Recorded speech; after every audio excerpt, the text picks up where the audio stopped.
Hey Taurus, welcome to another reading just for you. Thank you so much for joining me today. I wanted to show up again because I posted a reading for Taurus yesterday. Comments were off. It was a very intense reading, focused on love, and I'm not such a fan of love readings. I wanted to come back, show up again for you, and do a reading just about you. So I've been thinking a lot about how 2024 is an 8-year connected to the Strength card. I keep journaling and asking myself, like, how is it affecting Taurus? And the message I keep getting is reclaiming our light. This is the year where we reclaim our light. And I took my time with this message. I've been writing and burning a lot. I talked about that in a previous video of yours. And what came up was that there's a version of us. The version of us that was full of life, that was full of light, and experienced something either traumatic, negative, challenging. We all been through challenges. I don't think that everyone was necessarily traumatized at one point, but we all have this version of us that's very pure, that's full of light, that is us before the most challenging thing that happened to us, is how I'm trying to put it to make it sound clear. How are we reclaiming that light? What is the road to get there? How can we look for support in that process of reconnecting with that part of ourselves? For some people, it's the inner child. For others, it's the inner teenager. And for others, it's the inner caretaker. This part of us that has been focusing on control and trying to make sure that we have enough. Very Taurus energy. Like, we want to make sure we have enough. We are fixed earth. We are focused on making sure that in the present moment we have everything we need. And sometimes we can get lost in that. It can get too serious. And we can lose that light a little bit. It's always there, you know? This year, the Strength energy, Leo energy, number 8, it's a lot about the light that never goes out. This inner flame that we have. Where is it at right now, personally for you? And how can we reclaim this pure light, really, that was there before we were challenged by other people, before we experience trauma and heartbreak and loss? Tapping into that light before things got serious, really, is what I'm trying to say. And I've been very much not obsessed with that, but it's been boiling in my cauldron, and it's been simmering, and I was waiting for a push to do a reading about that or talk about that, and it had to be intuitive. I have no notes today. I chose to really show up and see what wants to come through, and whoever finds this reading maybe has an important message to hear in it. So reclaiming our light. And what does it mean for us individually? And what does it help us to do and achieve in the next year? How is it helping us move forward and really move with those change, in the sense that this year is fixed fire. We are fixed earth. The changes that we make this year are going to stay with us forever. And that's amazing.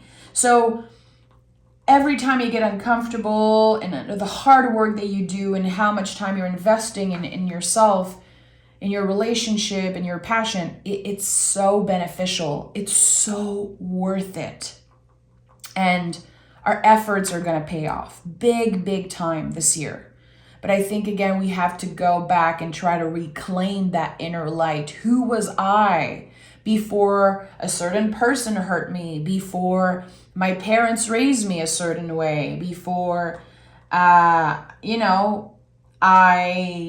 was influenced by social media, by certain events and everything. So a good way is to, if you have, the privilege to do that, go find a picture of you from that time, from a time that felt like, your inner child, a picture that really represents this inner child, this light that we are trying so hard to reclaim.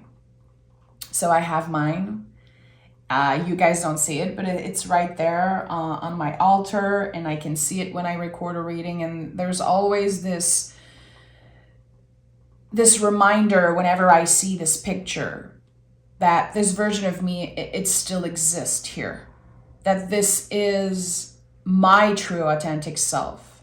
It's the purest version of me. And that it's not unattainable. It still exists. It didn't disappear. It transformed, it evolved, but it's still present. And I think that this year we are tapping into this energy. So I'm sorry for the long intro, but again, this is an intuitive message that wanted to come through in that way. So I'm honoring it. So reclaiming our light. What is the card that wants to show up as a guide for the Taurus collective? The King of Cups. Wow. King of Cups. We have Death. We have Queen of Pentacles. Okay, so I'm going to honor those three cards. So whenever you see those cards in your own reading, whenever you see those cards in a reading that you watch on YouTube, you can always go back to this idea of the process, the journey of reclaiming your light. So interesting. So the first card that came through is the King of Cups. King of Cups is having a heart of service. It's remembering that everything you've been through, all the challenges and the heartbreaks and everything we talked about, it made you who you are today. It helped you become this person that can serve with a heart of service, this person that can listen to others and have a very positive, life-changing impact on other people. And this is just being you. This is just being a good listener, showing up. It's not about giving unsolicited advice. It's not about trying to force people into healing, trying to make people believe what you believe. It's not about that. It's about showing up as a leader and leading by example, not being a boss and trying again to make everyone fit into your mold. This is you living your life, showing up with a heart of service, with an open heart, and having an impact, just moving in the world, just being you, really. And sometimes we underestimate that. And I think for Taurus especially, remember, we are fixed earth, so the impact we have on other people is long-lasting. You have control over the actions that you take and how you show up. Unfortunately, we cannot control how other people receive our energy. So, always important when you see the King of Cups to be extra careful. To be mindful of how you show up, the things that you say. To others, how do you listen? Again, do you give unsolicited advice? Do you try to force people into healing? Are you judging people that are not on your level, don't have the same beliefs as you are, and all of those things? It's important to be careful with how we interact with others, because again, our influence is permanent and we don't have control over how it's received. The Queen of Pentacles, beautiful. I love that the Queen of Pentacles came through. To me, this is so Taurus. The Queen of Pentacles, of course, can be any earth signs. The queens are water energy also. So however you connect the Queen of Pentacles is up to you, and that's totally fine. To me, this is very Taurus energy, very nurturing. And the Queen of Pentacles is the garden. How do we nurture what we have? And this fixed energy I talked about, it's a lot about that. It's always showing up and taking care of the garden, taking care of the seed that we plant all the time. And working with patience also, because the seed that you plant today might not grow for a while.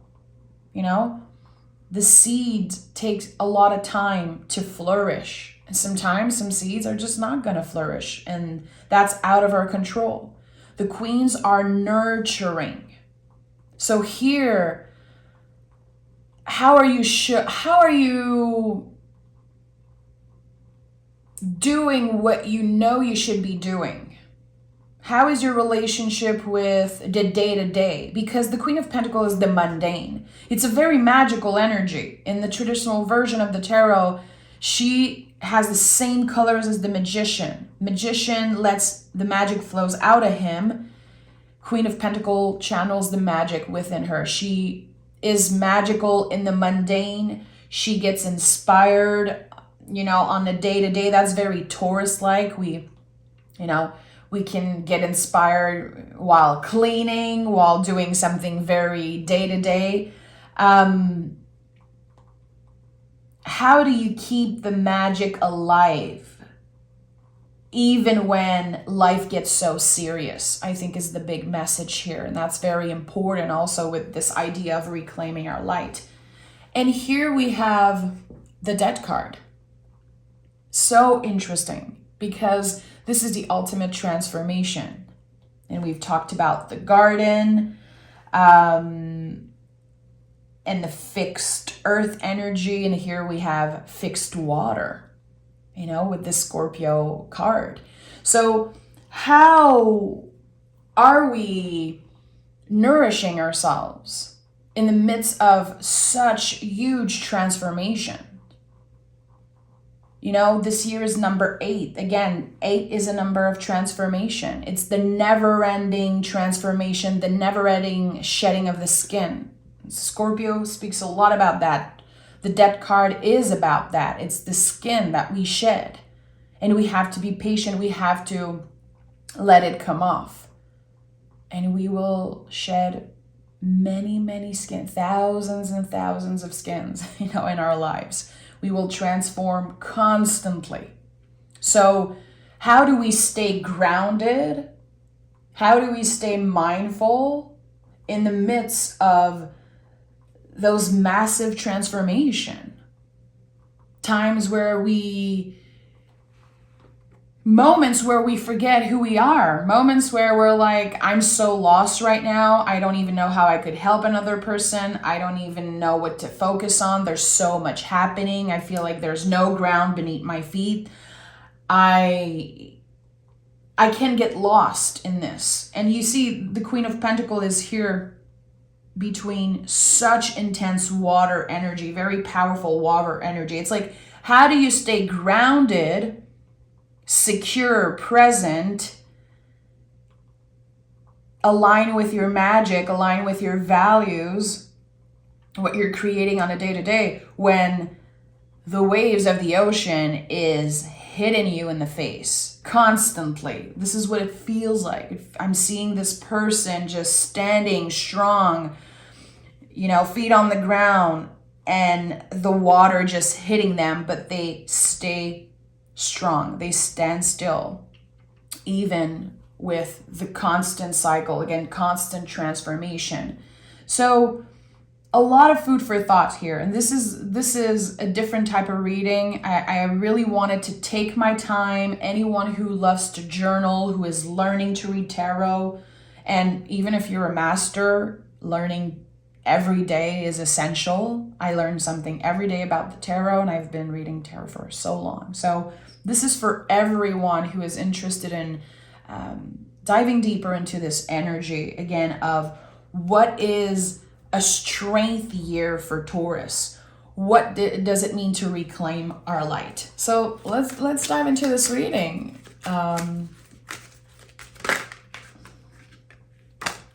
Okay. We have the Page of Swords first. So the Page of Swords is the initiation of a new way of thinking. The Page of Swords, to me, is the hero of the deck. I've said that many, many times, but every time I see this card, I think about Richard in The Book Master. If you've ever watched that movie when you were a kid with Macaulay Culkin, it's like half cartoon and half like human movie. I'm French, so I know the French title and everything, but if I'm not mistaken, it's Book Master. And how this little kid is navigating this cartoon world and becoming the hero of his own life after being so scared for so long. He was very scared in the beginning of the movie, and he reclaimed his power, his strength, taking up space in the world, taking up space in this cartoon world, you know? It's all about a perspective, because at the end of the day, it's like a fantasy, it's a dream, but he becomes the hero of his own life. And this card really speaks of that. You are the hero of your own journey.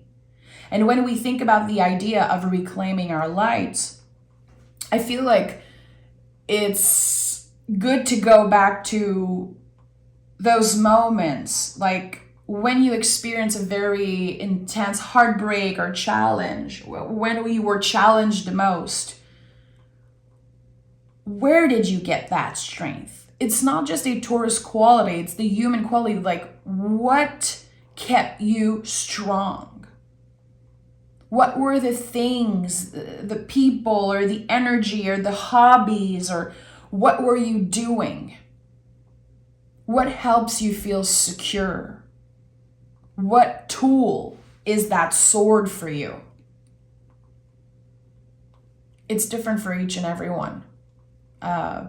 For some people, it's going to be our friends, our supportive system. For others, it's going to be art, some type of creative project.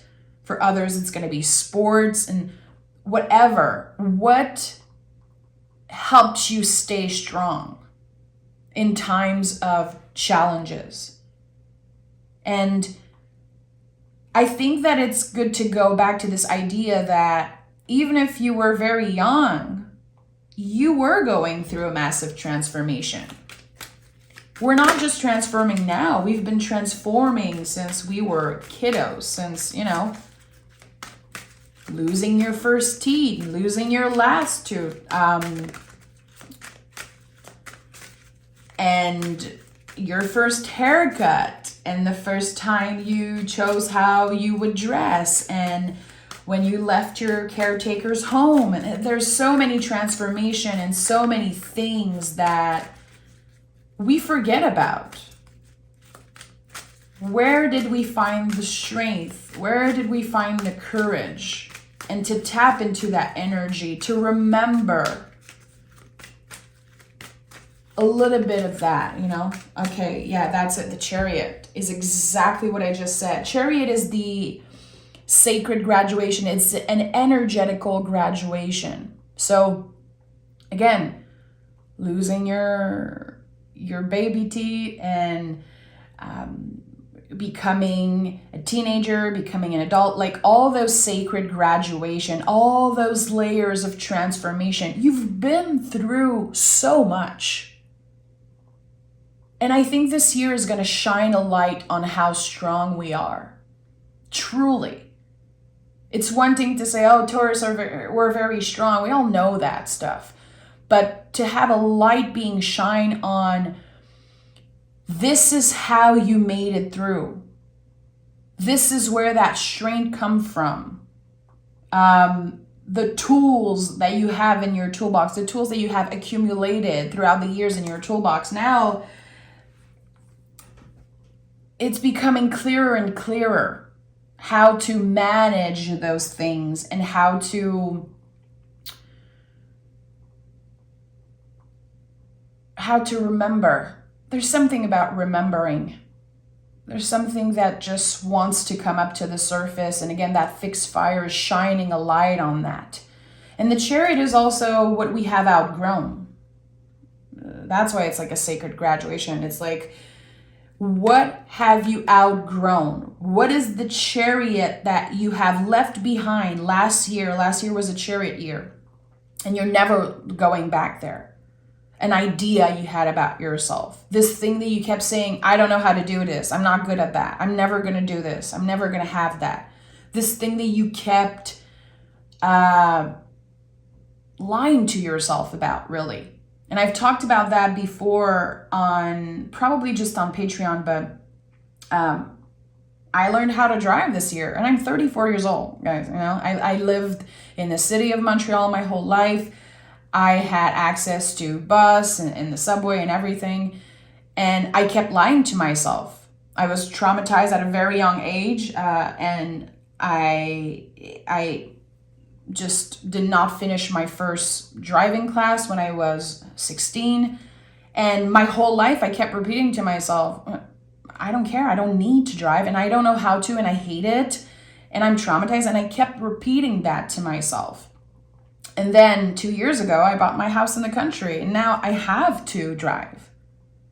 So I had to let go of that Chariot. I had to let go of this idea that I'm not good, I'm traumatized, I don't know how to drive, I'm never going to be able to do it. I had to shed that skin. I had to leave that Chariot behind. It was very comfortable.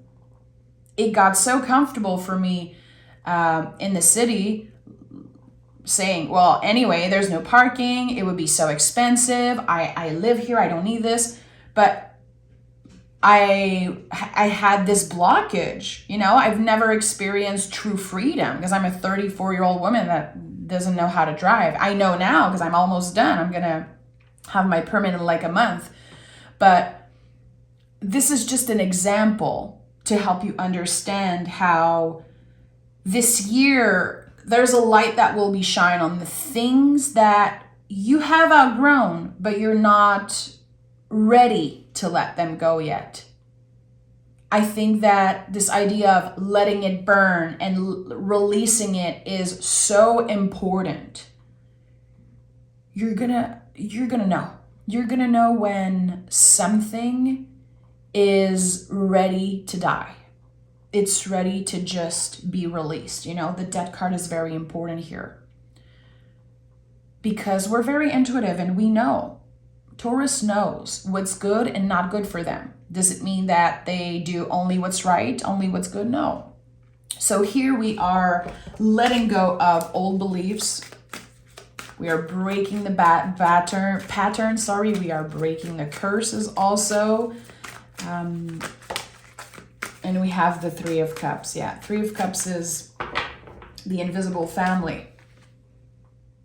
Our guides, our angels, our invisible supportive system, really. What do you pray to? What do you call into? What do you believe in? Something that you choose to believe in. Three of Cups is like what we choose to believe in. Because, you know, tarot and astrology and numerology and all those things, spirituality, it's a choice.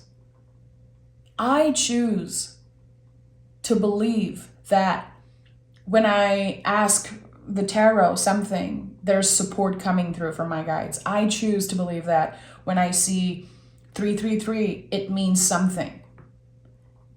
That's a decision. We don't know. We don't know.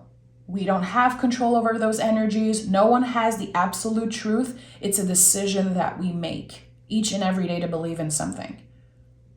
So We have a lot of control over those things, what we choose to believe. And sometimes we choose to believe in things that are not true, and like old beliefs, something that someone said to you when you were a kiddo. The brain remembers that stuff.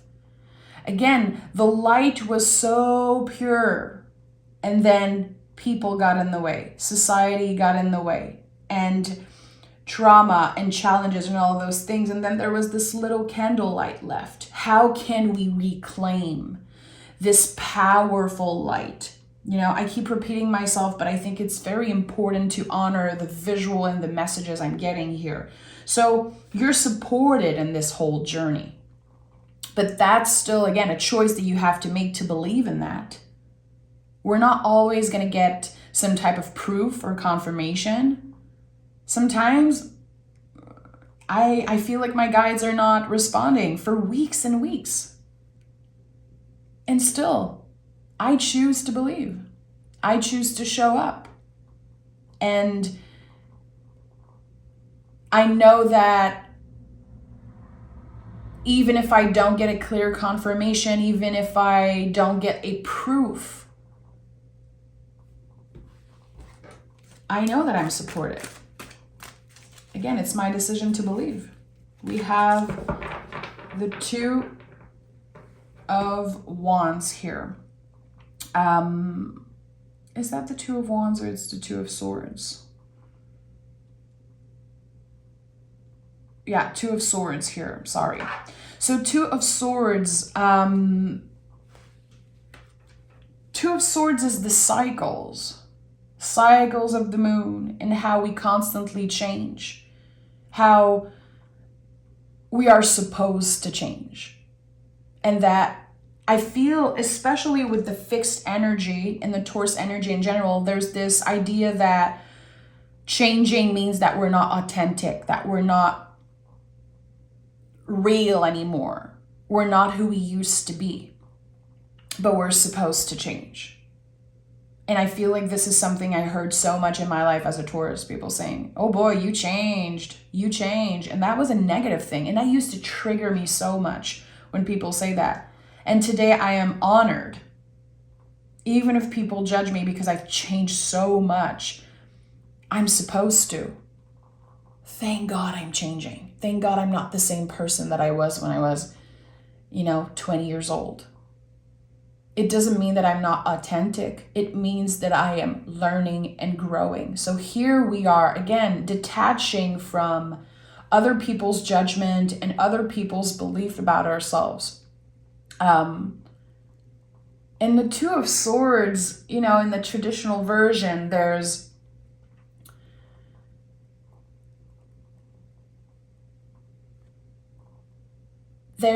this lady with a blindfold over her eyes. And she is holding two swords. It's my favorite image in the Rider-Waite-Smith Tarot. And I always think about how strong this person needs to be to hold those swords like that, like very heavy. The swords are super heavy. So it's like, I cannot see, and still I'm super strong. I'm holding those two swords and patiently waiting, honoring what comes up, honoring the cycles and the changes of the season, even if I'm not seeing clearly, even if I don't have control over the future, even if I cannot see what's coming up in a year, 2 years, still I'm standing, I'm grounded, I'm focused, and I'm secure. I have myself till the end no matter what. There's something very, not lonely, but solitary about the Two of Swords energy. This is about you. This is your own journey. And if you try to compare all the time with others, and if you look up to people and try to do what they're doing, and if you try to fit into a mold, it's never going to work. It's never going to work because we are all different. We're all moving through different seasons and different cycles and navigating different experiences. So how can we try to do what another person is doing? How can we receive a critique and a judgment and say, yeah, that's the truth? I think it's important that we create boundaries. The Two of Swords is a lot about boundaries. What am I letting in energetically, and what am I choosing to not take with me? You know, the unsolicited advice and the judgment and the critique. To take our time, to give ourselves the time to process all of that. But when we are constantly looking at other people for gratification, when we are looking at others for validation, and when we are never focused on ourselves and analyzing what we are going through and what we are thinking and feeling, and just, again, following what another person is doing, we lost ourselves. And this year, we're coming back home to ourselves, becoming the truest version of ourselves. Not necessarily the best version of ourselves, the truest version of ourselves. This is what we are working with the fixed fire. It's clear, it's powerful, and it's fixed. Again, the things that you're learning this year, the lessons and how you are challenged and how you are growing, all of this is staying with you forever. So how can we make the best out of this? And we have, of course, the Eight of Cups. Eight of Cups is when we say, I'm moving on. I am moving on. I am letting go. And I'm not looking back. 8, again, a number of transformation. Very interesting that it's at the heart of this reading. So 8 is, it's so much. I could talk for hours about the number 8. I'm life path number 8. So there's so much about this number. I have like so many notes and so many things that I love about this. With this card in particular, we want to tap into the Pisces psychic clarity. We want to tap into that. So even if you struggle with Pisces, even if you struggle with that energy, I would say go in your birth chart and see, where is Pisces? Even if you don't have any planets, what house is there? Or if you don't know astrology and you don't care about astrology, how are you tapping into this clarity, this psychic clarity? What are your practices? How are you finding peace when everything is so loud externally, when the world is so loud, when we have access to our phones all the time and it's so easy to just doom scroll and never be present? How are you listening? Pisces energy is a lot about listening. And I'm not talking about Pisces folks. I'm talking about the energy. Listening. The lesson, in my opinion, of this is, how can you just be? Especially with the Two of Swords, Three of Cups. How can you learn to just be? And how can you be the truest version of yourself? What would it look like?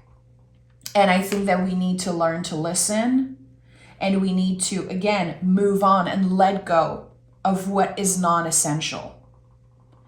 And sometimes it's easier said than done. It's very hard to just cut people out of our lives or say, I'm done with this negative self-talk. I'm done with this and that.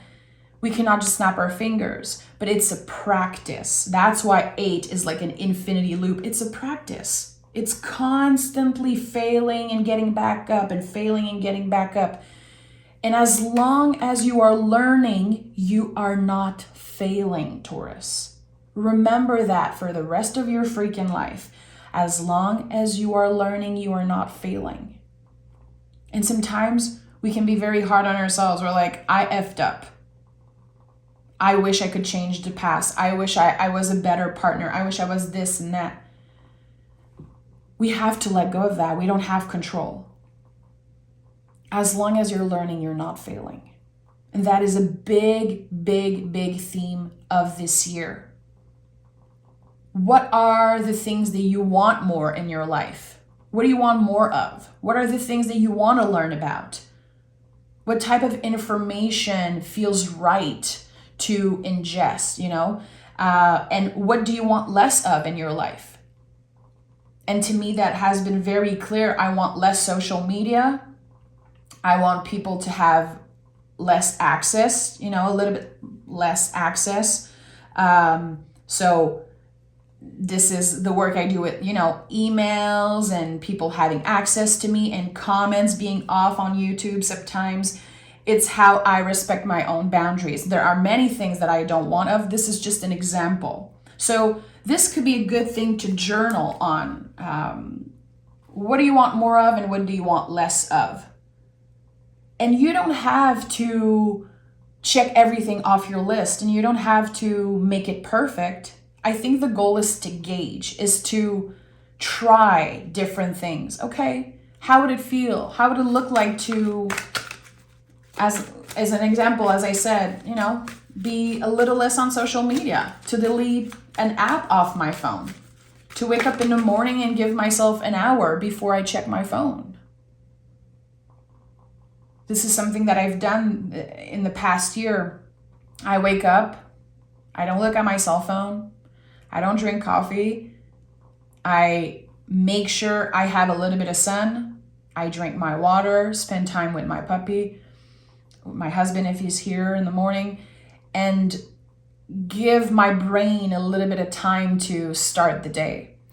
And that's been life-changing, really. So I know this is something I want to keep. And then I'm going to add different things on my list. Again, what do you want more of and what do you want less of?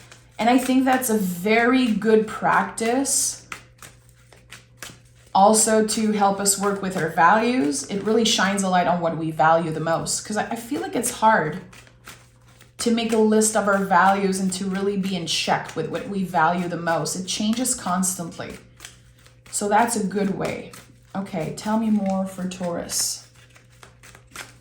Tell me more for Taurus. And I just want to say, if you're still watching, because that's a very particular, it's a one-of-a-kind rating. I just want to say, if you're still watching, I really appreciate you. And it's an honor to find people that are curious, people that want to learn about the tarot and have a respect for that tool. And also, I have a lot of respect for the people that don't consume tarot reading like it's a drug, that they just want to hear what they want to hear, what they want to hear. Like, there's something so wrong about that, I feel, on YouTube. People just giving what people want to hear, not actually what they need to hear. And I'd rather trigger someone and have someone being mad and giving them what they need to hear, not what they want.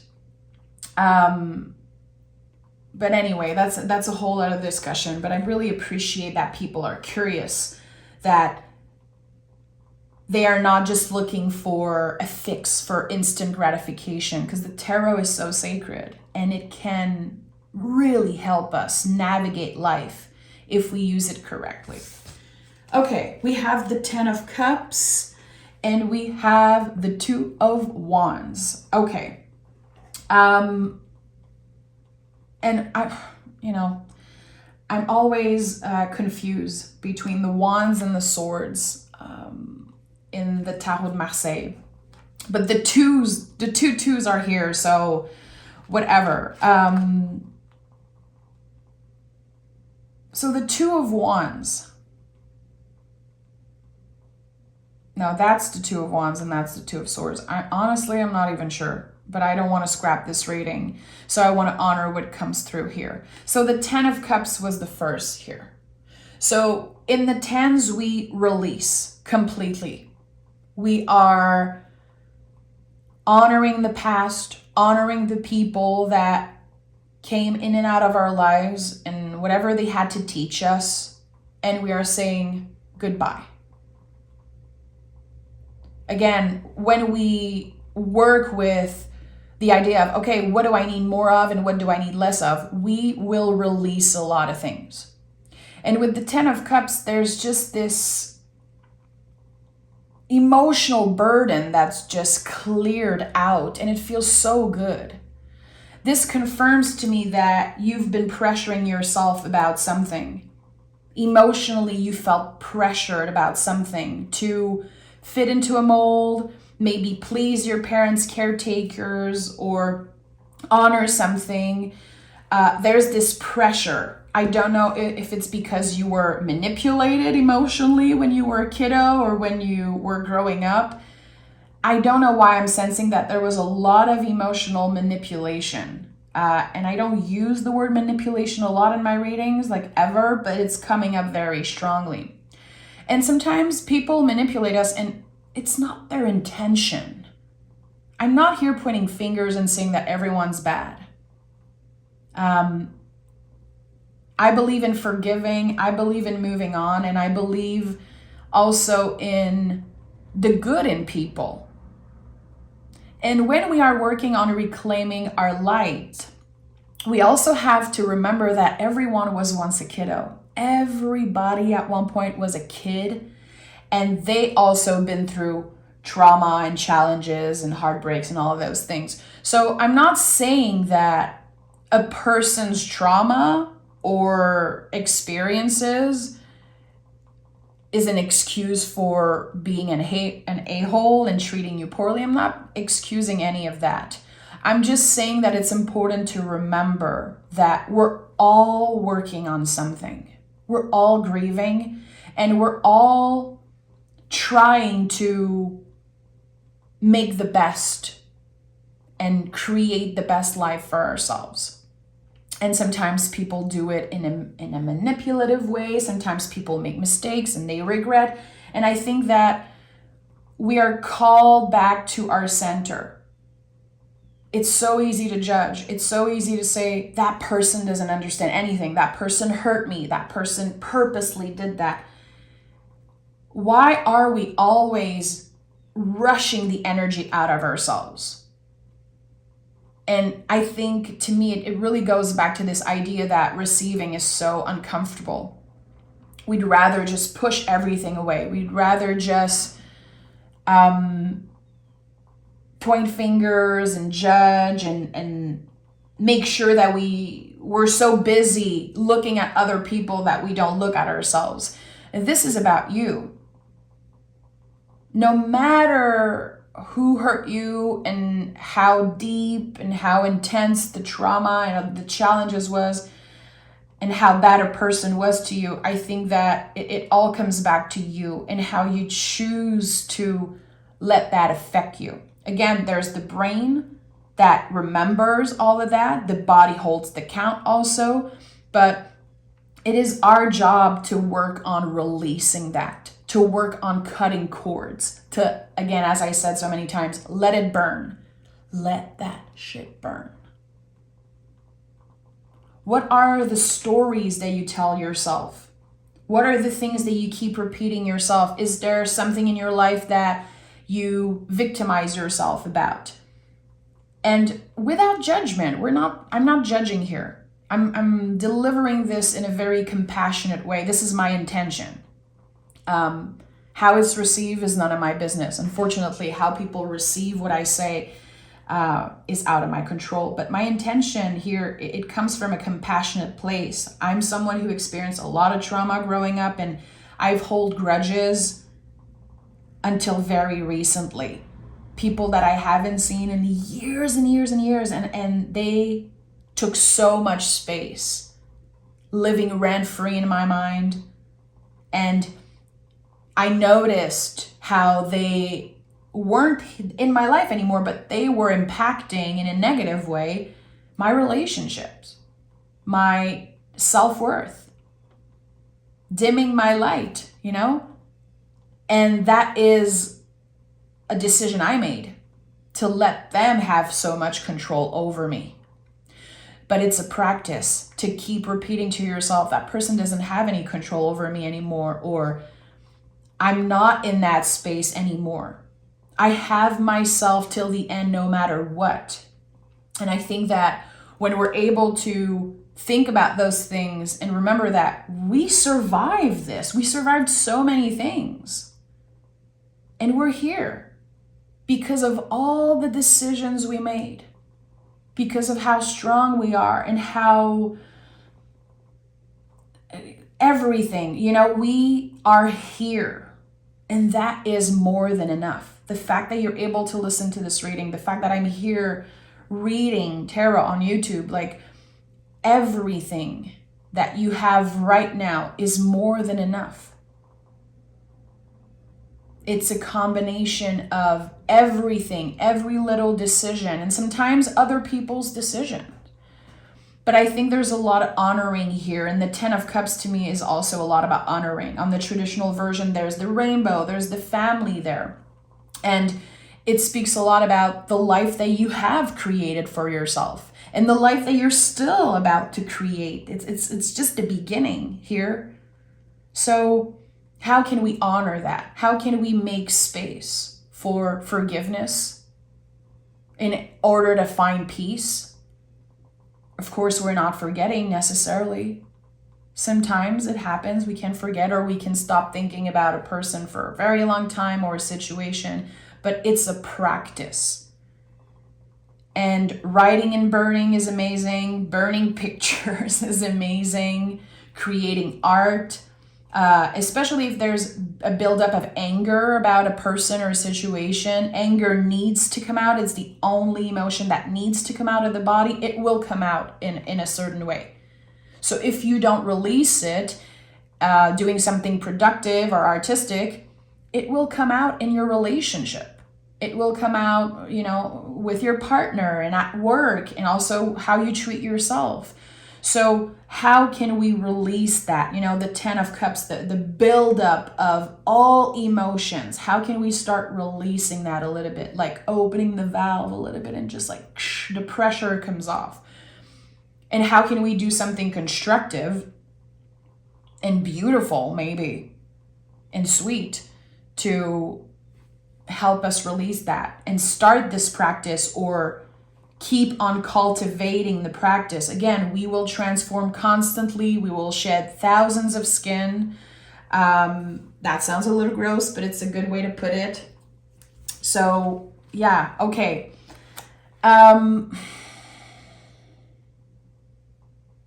Two of Swords. So I think that was the Two of Swords. I'm going to put a post-it somewhere, but anyway. We're going to read it like it's the Two of Wands because the 2 is here and 2 is here. So very interesting. All the 2s in the tarot are connected to the High Priestess, by the way. High Priestess is number 2. All the minor cards with the number, you can connect them to the major. So when it comes to Two of Swords and Two of Wands, there's a lot of processing. It's like a soup. It's adding all the ingredients and giving ourselves the time, adjusting the temperature, adjusting things. Again, we can only gauge. We can only learn to adjust when we're trying to achieve balance, when we are trying to, again, make space for the good stuff and release the negative. And not necessarily the negative, but release what we are done with, what we are complete with, the non-essential, really.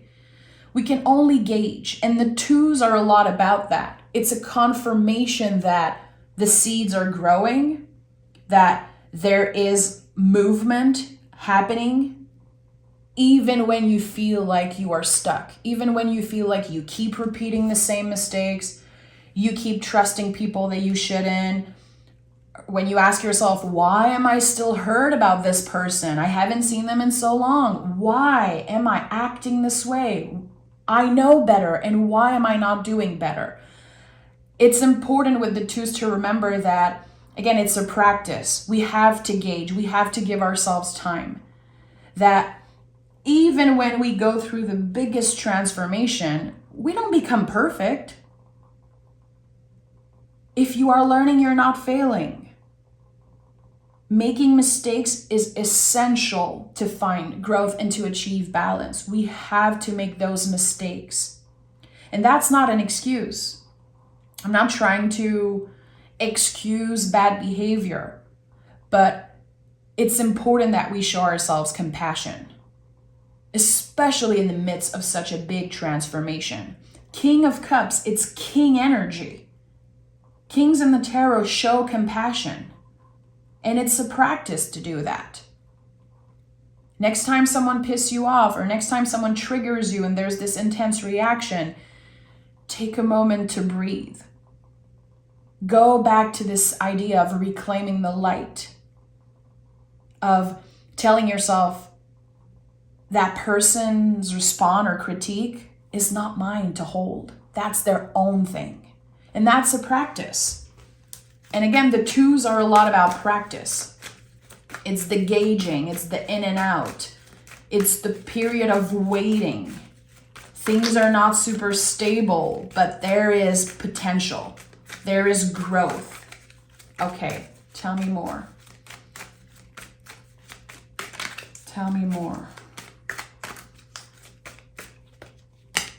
And we have the King of Pentacles. So, and we have the Star, and I'm gonna hide the little boobies because I'm gonna get demonetized. I know that's crazy, but that's happening on YouTube for tarot readers. That's why I'm using Tarot Marseille. So, King of Pentacles, the obvious growth from the Queen, meaning that, again, everything that you nurture right now, all of the gauging, the practice, every time you are able to breathe and process, to respond rather than reacting to something, to have compassion for yourself and another person, every time you're working on forgiveness, all the things that we talked about, those are all seeds that are growing. It's the clear representation, confirmation that there's growth happening, there's change happening.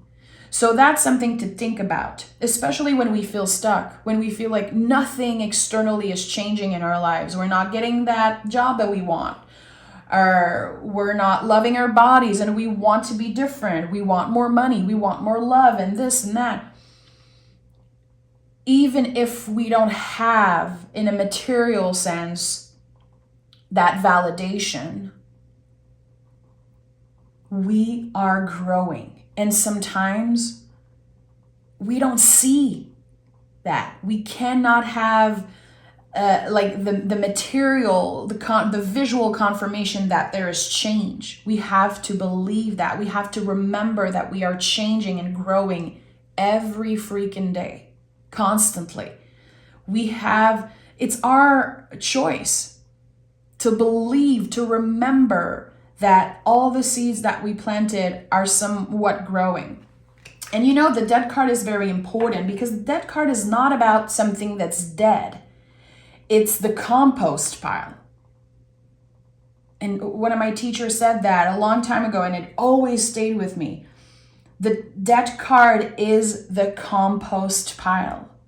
It is scary, it stinks, it's uncomfortable, it's weird, and it's hard to imagine that this disgusting pile of compost is actually food, is actually helping the garden grow. It's all working together.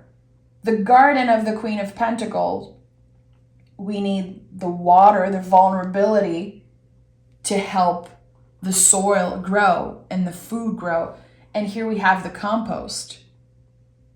It's all connected to us and how we are connected to nature. And how when sometimes we are in a winter season of our lives, everything seems boring and stuck. And we're like, what's happening? I feel stuck. I feel like I'm not growing. I feel like nothing's happening for me. We have to remember that we're just like nature. Sometimes it's just not happening right now. But there are forces and energies at work for you all the time. Three of Cups is the confirmation of that. Again, the invisible family, the invisible support. We cannot always wait on this external validation, on, again, the material, visual confirmation. we have to remember that we're constantly changing and that the big transformation is happening within. We're not transforming to prove to other people that we are. It's none of their business.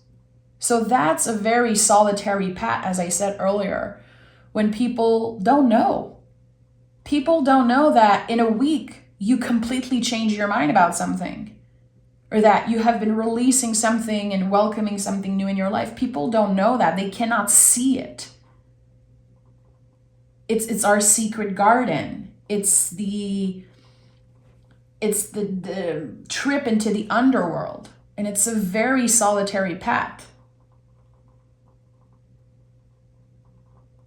And I think that's very connected to this idea, again, that the twos are connected with High Priestess. High Priestess is a very solitary path, but it's a path of growth.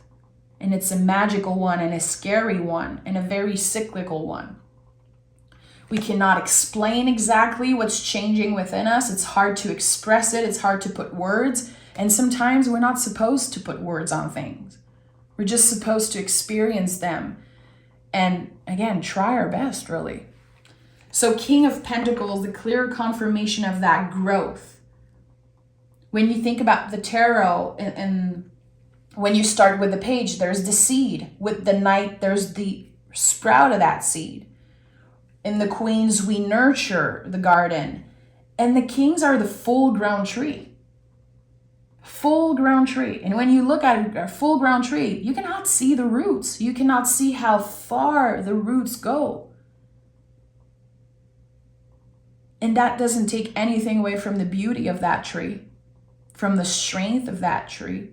Makes them even stronger, you know? But people don't know. People don't see that. And the Star card, which was at the bottom of the deck, I believe I'm not sure when I started this reading, but the Star card is what comes up after the Tower card, you know? It is the deepest healing energy in the tarot. This is all connected to your healing journey. Healing is happening. Sometimes we ask ourselves, like, how am I going to heal this thing? What does it look like to heal? What is it supposed to feel like? Am I doing it right? Am I doing it wrong? There's no right or wrong. As long as you are staying curious, as long as you are learning, as long as you are asking questions, something is happening. And again, if we keep waiting for that external validation, we're never going to be happy. We won't. It's not about that. This is the Chariot that we have outgrown, this external validation. We don't need that anymore. We are working on reclaiming our light, this fixed fire, this massive bonfire, and what it can reveal to us. So this is a year of self-discovery. Who am I really?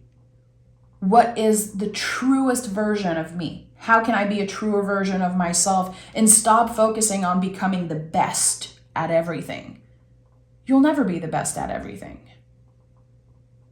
But you can be the truest version of yourself. Always. That's something you have control over. And again, it comes from gauging. It's not a clear path. It's not a straight line. It's the never-ending spiral. This is what we are all on. And we all know that. We all know that life is a spiral, that we are cyclical beings connected to nature. That's why I connect all the cards with, seeds and nature and plants, because we are so connected to that. But we keep forgetting because we compare ourselves constantly. Because it's so easy to just, as I said earlier, scroll and get influenced by all the things that we see, and we get lost. So this year we come back home to ourselves. This is the work that we're doing, and it's big freaking work. So thank you so much for listening. I hope that there's at least one person who watched till the end, who's gonna journal maybe and pick cards of their own. And as long as this help you navigate the year and brings a little bit of clarity, my job is done here. I want to thank you for your patience, and I want to thank you for your support. It means the world to me. And let me know if you like those types of reading. Speaking of themes, and once in a while I would show up and do that for you guys for full moons and new moons and how it impacts Taurus. So thank you so much, Taurus, and I'll talk to you guys very, very soon.